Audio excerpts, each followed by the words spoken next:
This is the story of when I discovered the horrifying truth about the Institute and what they were doing to make sure that synths were replacing all of humanity. So I was running around in Concord. All of a sudden I see 2 dead bodies out front of this abandoned building. It'd been a few weeks that I'd been on the road. I was bored. I was getting to the point where I just wanted to put the gun in my mouth and blow my own brains out. I needed some action. I needed an adrenaline rush. So I decided to go in. But I wasn't prepared for what I seen.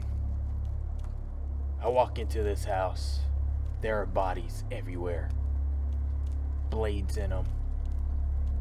Blood splattered all over the walls, the ground. I couldn't believe my eyes. There were severed heads pinned to the wall with spikes. I seen another body in a trash bin. Looked like it had been burnt to a crisp. And then another body floating in the bathtub. Looked like it had been electrocuted. Then I ended up finding a note in one of the severed heads, and it read, I came home with my meat. I had the front of his body I liked the best. I never ate any roast Brahmin that tasted half as good as his sweet fat little behind did. I ate every bit of the meat in about 4 days. His little monkey was as sweet as a nut, but his peewees I could not chew. Threw him in the toilet.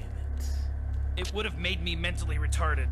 So as you can see, he just admitted to eating somebody's dick and balls, or should I say attempted to, and he tossed them in the toilet bowl.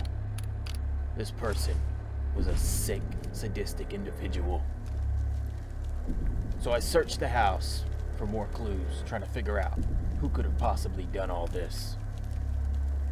Things only got worse from there.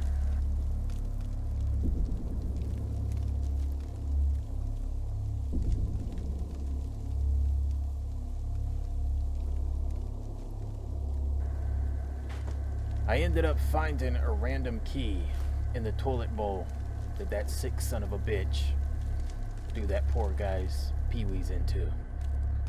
The key ended up unlocking the kitchen, and inside more horrors were waiting for me. Found another note. I handcuffed her to the pipe and she was giving me oral sex. Then she got carried away. So I spanked her until she bled, and then I choked her. So I found the body of the lady that he mentioned in the note. She was deceased, and she had in fact been handcuffed to a pipe while he was forcing her to suck his pipe. Then as I proceeded through the kitchen, I found body parts galore. Body parts on plates. There were body parts in a refrigerator with no door, just sitting there rotting away. It was disgusting. The stench was foul. I almost barfed numerous times, but I managed to hold it in and keep my composure. There was a fresh body on the kitchen table with a note beside it that read, I always had the desire to inflict pain on others and to have others inflict pain on me. I always seemed to enjoy everything that hurt. The desire to inflict pain, that is all that is uppermost. And after I read that note, I found this random kitty cat, so I blew its fucking brains out.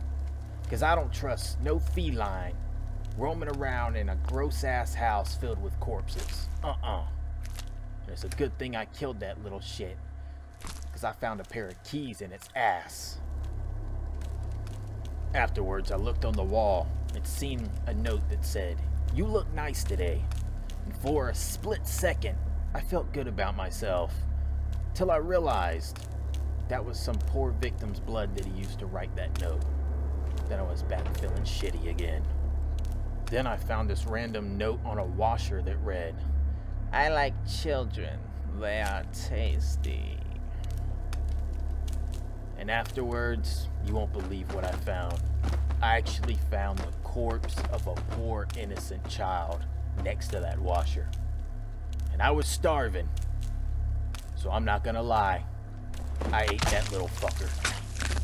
And he was delicious. And I don't feel bad about it. Because that poor child was dead anyway. And he was just gonna sit there and rot if the guy that murdered him didn't eat him. And I had already killed the cat, so the cat couldn't eat him. So I was like, fuck it. I'm hungry.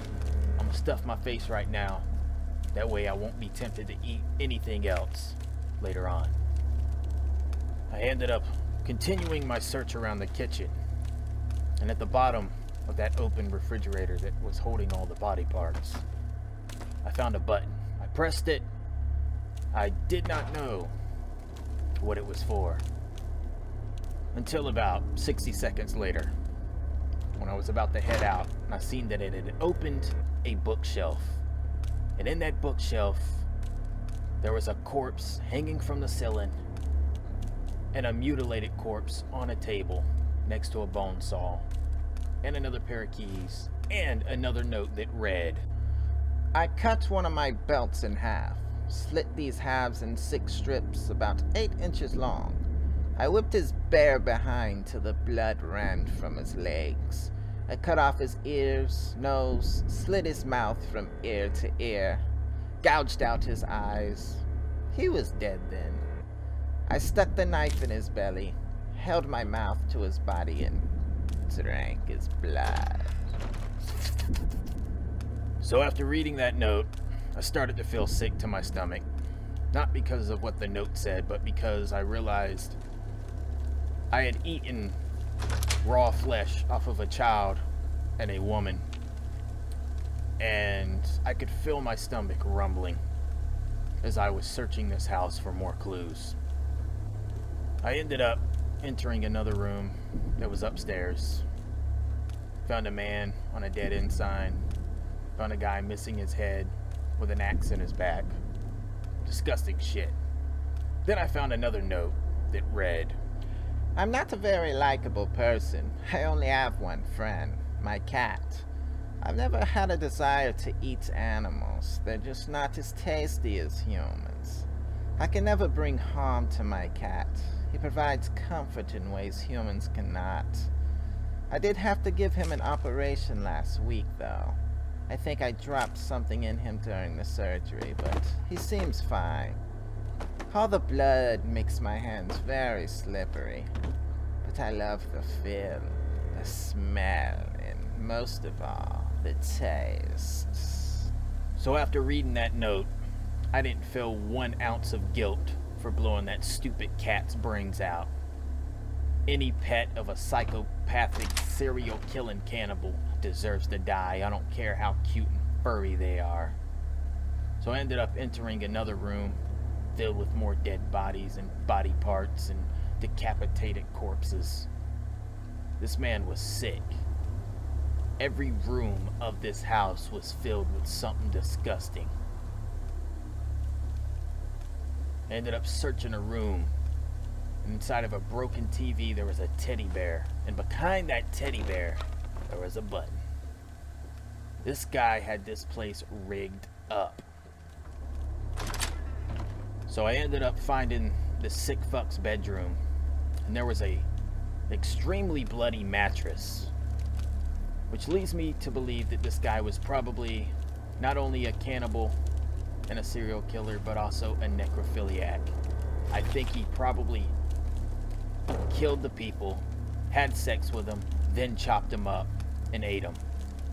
At the foot of his bed, there was a fresh body cooking over a fire. And then I found another note that read, I kept my deep thoughts on the terminal in my office. I put the password in my safe just in case I forgot. Problem is, I don't remember where I left the key. I had it on me when I was sleeping last night. Fuck it. I'll look for it later. Luckily, he did drop the key on his bed, and I managed to find it before I found the note.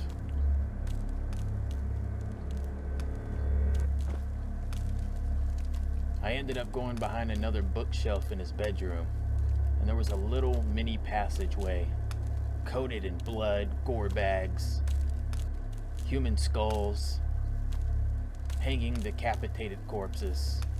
It was real sick shit, man. I mean, the stench was almost unbearable. I almost passed out. I ended up finding another random key, which got me thinking, this seems like it's going to be a setup. So I had already found numerous keys before, found some random buttons that opened bookshelves. It's like this guy wanted somebody to come in here and hunt for him.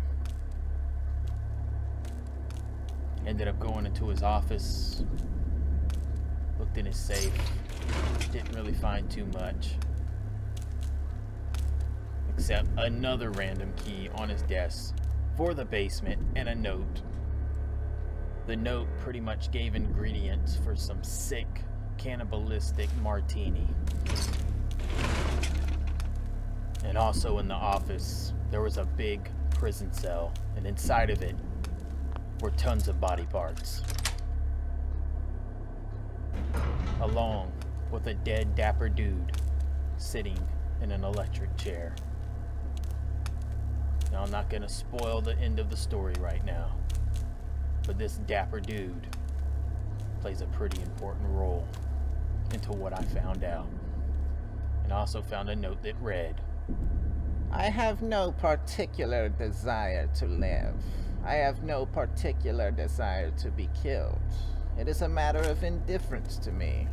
I do not think I am altogether right.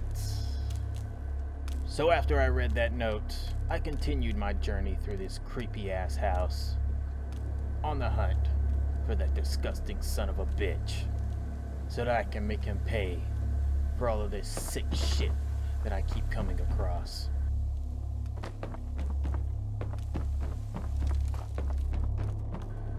Since I found the basement key, I figured that'd be the next best place to search.